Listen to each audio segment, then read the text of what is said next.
I don't normally prepare anything for these occasions. So I sit here. It's quite true, this, honest and true. I have no idea what to say at all. But just when I first arrived, I noticed on the desk outside there was a program of your events for the next month. And I noticed my name there, where it was described, will share how to attain peace through presence. Well, those weren't my words, so I was a bit amused to see what somebody had put. Well, my dears, maybe. We finished lunch about 40 minutes ago. So I've been sitting here in more or less stillness ever since. Just watching a few comings and goings as people cleared up and got prepared.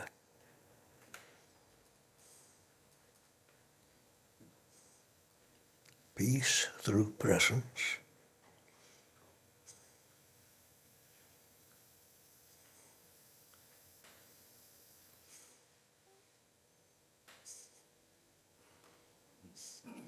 I'm not sure that we can attain peace.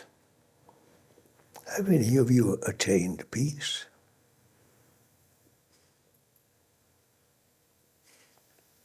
How do we get peace? What is peace anyway?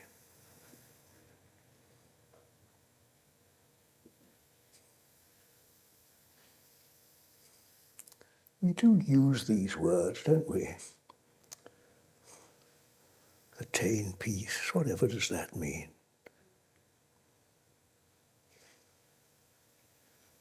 Through presence. I'm really not too keen on words these days. I think they rather sort of make it all complicated, really. I really feel safest in silence. Keep my mouth shut. Extraordinary what silly things we say once we open our mouths, isn't it? Safety in silence.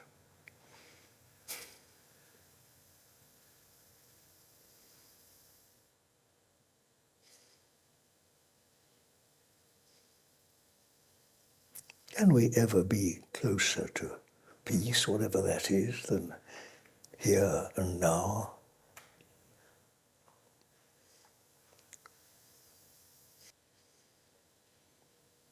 Can we get it, or is it rather a matter of realizing it? Just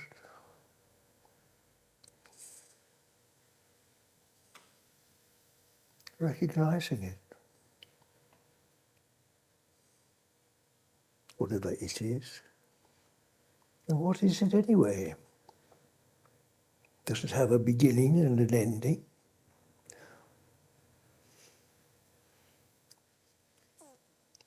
Can anyone describe peace?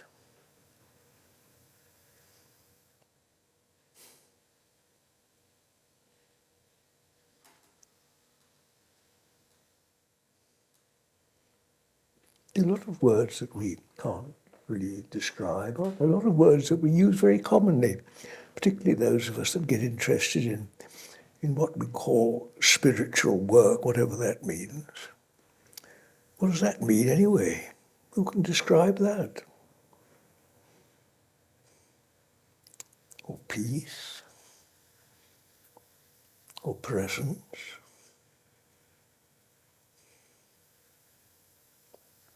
Silence? Stillness? Extraordinary, isn't it? None of us can actually describe these things. We don't really know what they are, do we? Or you may think you do, but you certainly can't put it into words, can you? I mean, come back to the very simplest. What is silence?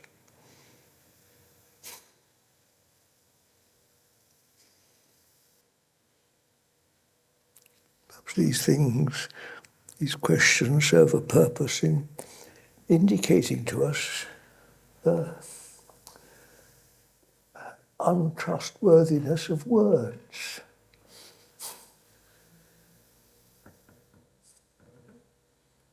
The most important things in life defy description. How much of life is spent trying to describe them, to no avail.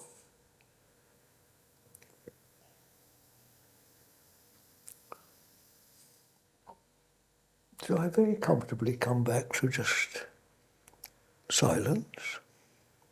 I mean, I've been asked to come here in order to talk, but it's really much easier to be silent. Yes. Simplicity is another of these things, isn't it? What is simplicity? Who can describe it?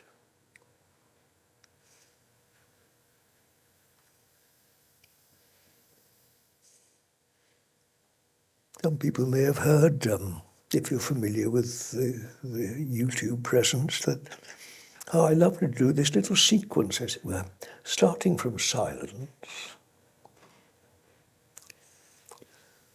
stillness, simplicity, presence, peace, space,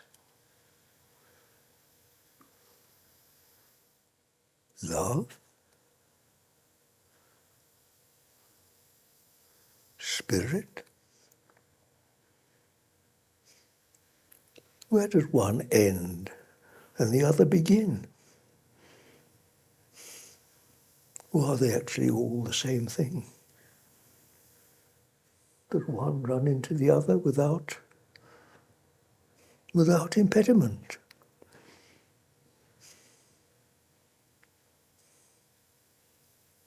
Spirit? What is spirit? Where does it end, dear?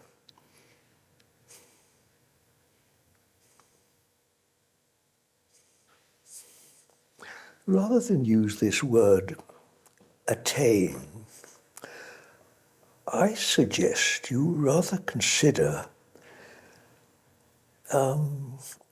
losing, rather than trying to get the undefinable and the what cannot be compassed, what cannot be described. It's much easier really just to get less interested in the things that can be described, in the lesser really, rather than trying to get the greater. How about just losing interest in the less? Now that may make a bit more sense to you, mightn't it? I mean, when you find a way of cooking an egg, for example, and then you find a better way, you lose interest in doing it in the not so good way, don't you? You know, we naturally turn from the satisfactory to the better, don't we? And from the better to the best. And this happens naturally, doesn't it? It's effortless. It's natural. So you could add that to the list, can't you? Natural. What is natural? It's more easy to define what is unnatural, isn't it?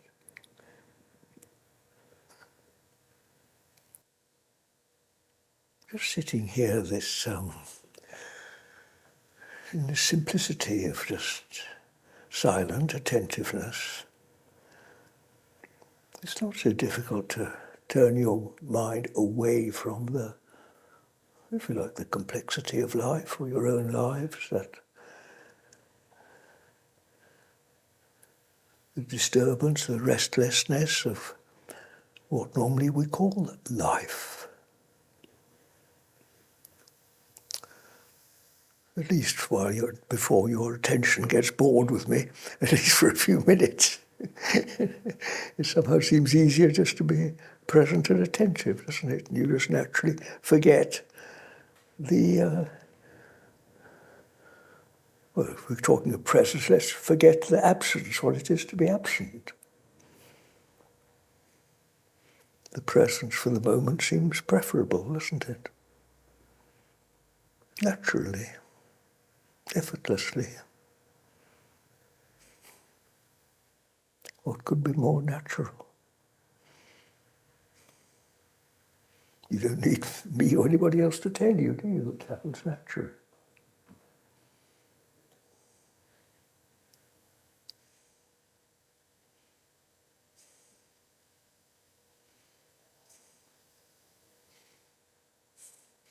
There are a few grey hairs amongst you, but anybody's quite as old as I am by the look of you. And one of the wonderful things about getting old, I find, is that I just can't remember much of my past life. I mean, where's it gone? Where is it, for heaven's sake? Where is it?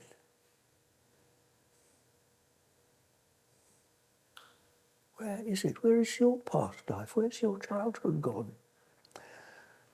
When you were young and beautiful. Some of you still are, but you were in your prime. I look at my old body. Once upon a time I was a soldier, a strong, upright soldier, and then I was a farmer, proud of my muscles, strong young man. Now look at me, an old wreck, aren't I finished? Worn out. All that effort. What a lesson, isn't it? Wasn't it real? It was real enough at the time, wasn't it?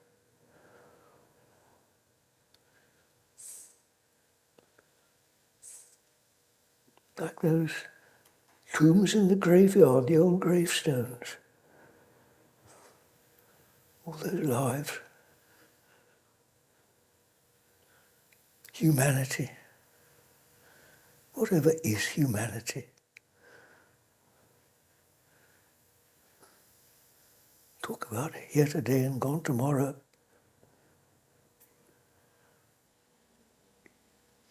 Much of our lives are motivated by a sense of incompletion, aren't they? We're always looking for the perfect love, aren't we? Or, something better. Yet there is just to be present. Surprisingly, maybe, to be really present brings a sense of at least an absence of incompletion, doesn't it?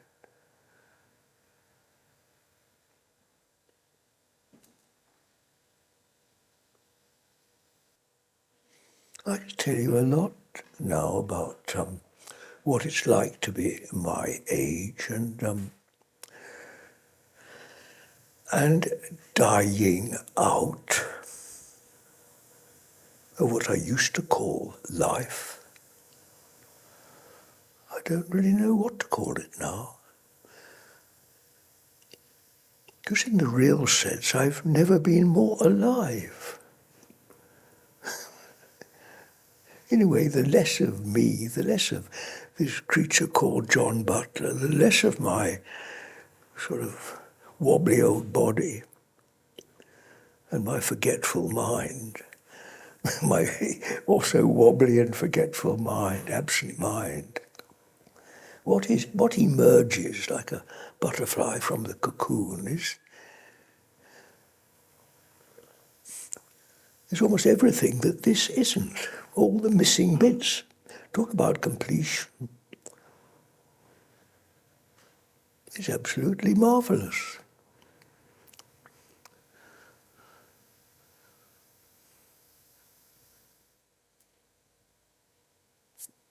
Alive in capital letters, and surprisingly functional in the real sense. in the real sense, in the sense that the functions of this world really amount to pushing things from one place to another, don't they? Changing this or changing that, or putting things up and down. Well, they're like children, children's toys. Nursery.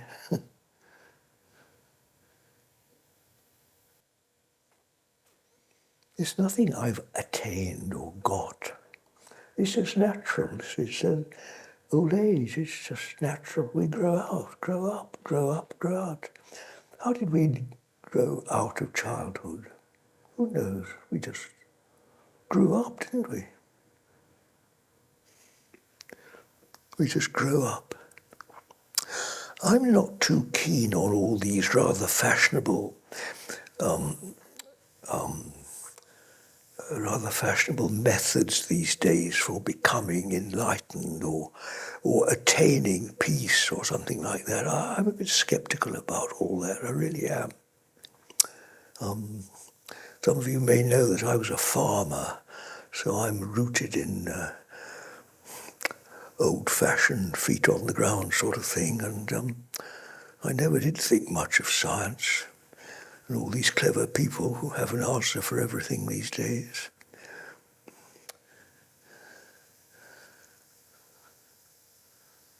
Things happen naturally on the land, don't they? Who can explain spring?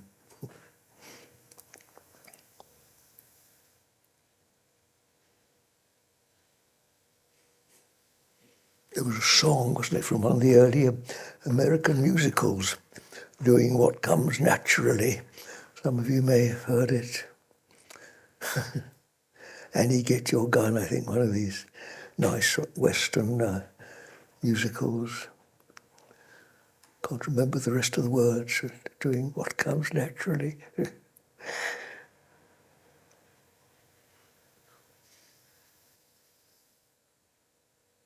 Perhaps peace is just naturally here. If we are also present, what is being present anyway?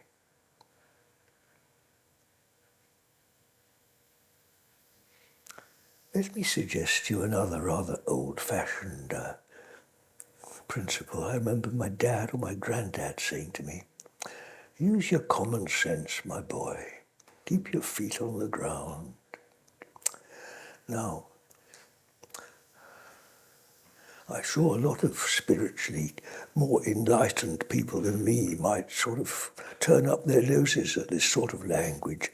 But I suggest to you, from my experience, that there's nothing more useful to those of you who wish to draw closer to God than simple common sense. And you know what that is? Looking, listening, and feeling. Because where do you think God is? Where is what this thing we call truth?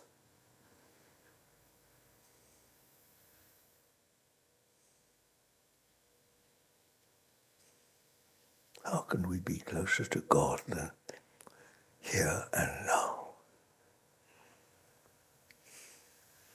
Doesn't the good book tell us God is with us? God is present?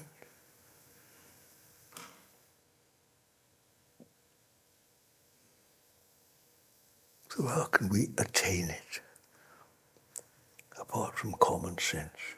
Just looking, listening, and feeling it. Feeling this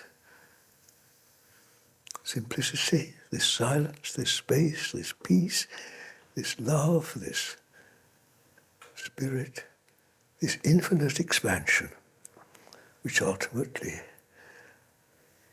embraces all things and has no end, which, if you're of that way inclined, you might refer to as God. Who knows what God is? Of course, nobody knows what God is. But who knows what this is? I don't. But I could feel it, and you can feel it. Instinctively, intuitively. Simply, simplicity itself.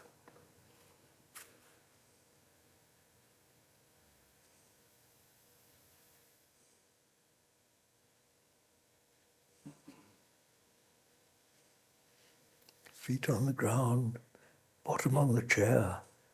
Listen, look, and behold, what is hidden shall be revealed. In front of our noses.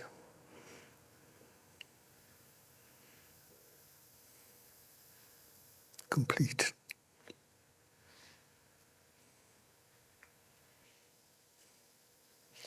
Now, dears, if you think I'm talking nonsense, say so. I won't be offended. Or does it make sense to you? Do say if it doesn't. I don't want to offend anybody.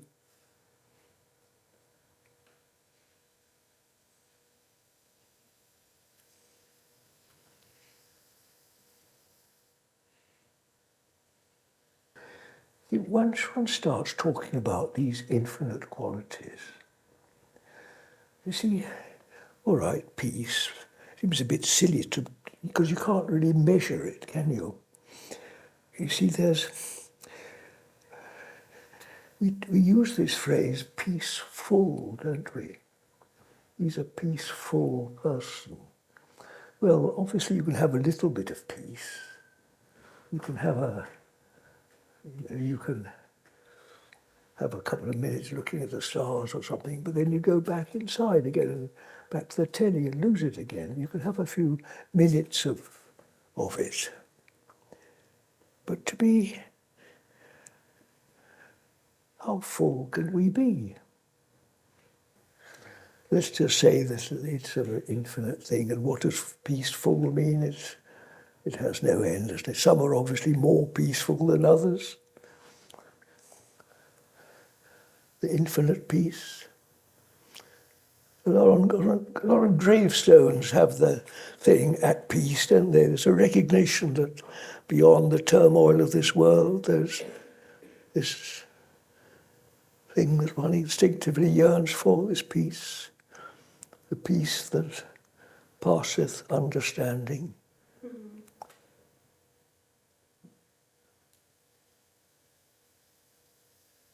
Infinite.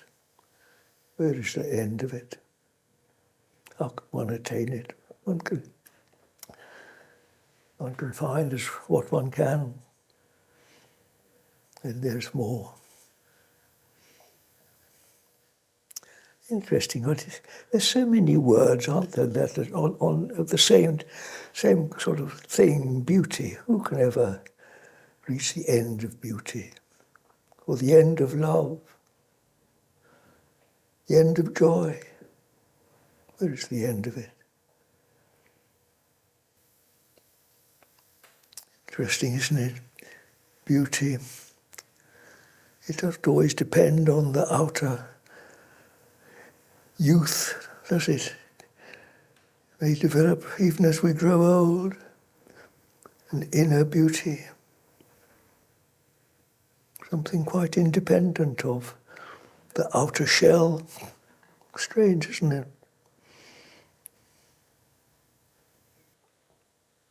There's a whole language of these things, isn't it, intercommunicating. How often love is exchanged without ever a word spoken. Just a few minutes of meeting someone in the street, pure and perfect love, just there for the asking. Extraordinary, isn't it?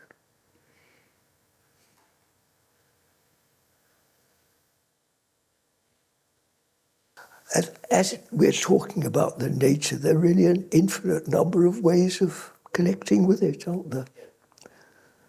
I mean, it's one of the reasons I'm really quite shy of, I don't like being called a teacher or even pretending, to any sort of pretense of being one, because it's infinite, isn't it?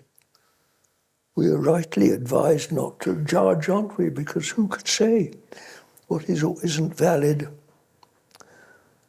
Who is right, who is wrong? What is right or wrong? We use this interesting word, duality, which, again, I'd never heard of until quite recently. I wasn't sure what it meant, but of course it's obvious, really, isn't it? It means this world of this and that.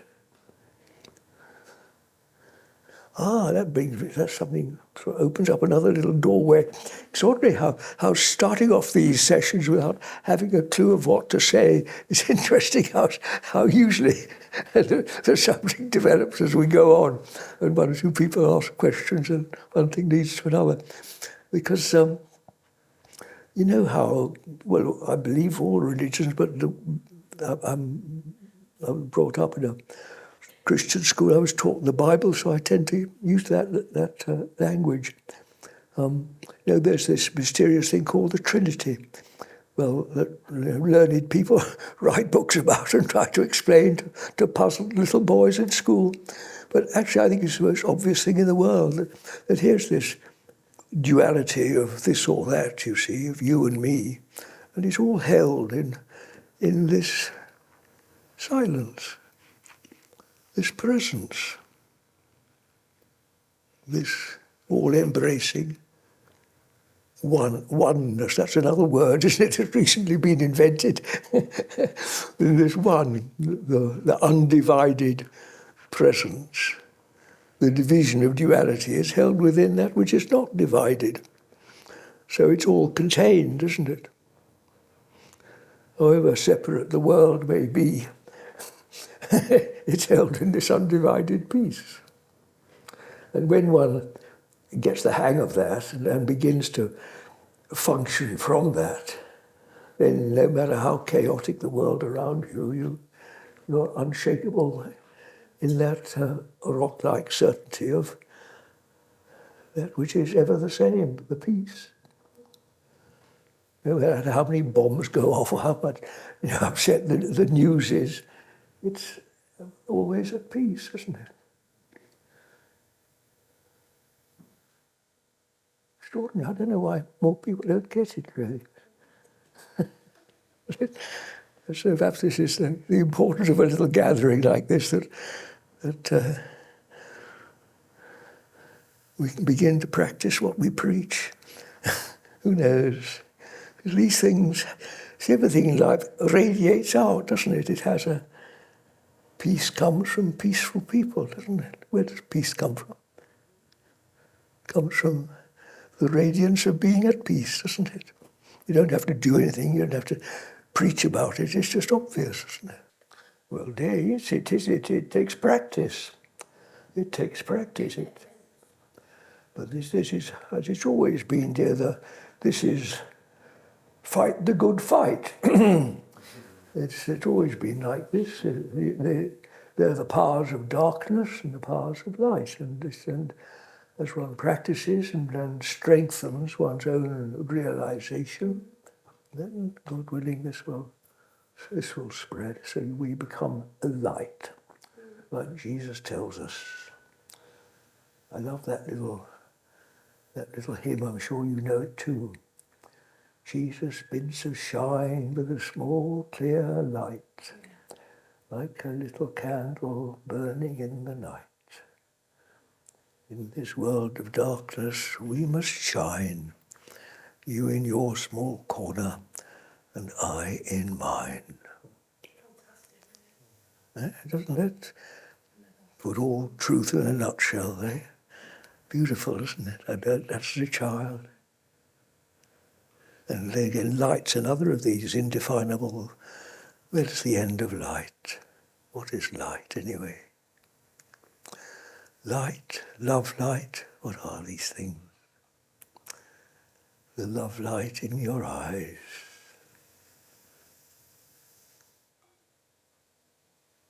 God is light.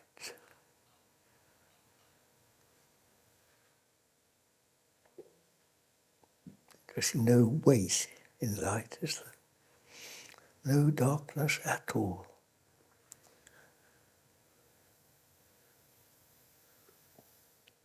More light, less dark. So what happens to the darkness? Or does it melt away like mist before the sun?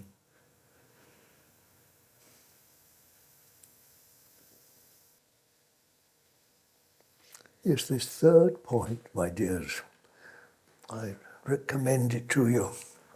Whenever we're faced with a problem, I don't know, the third point will bring instant reassurance. The help is always available.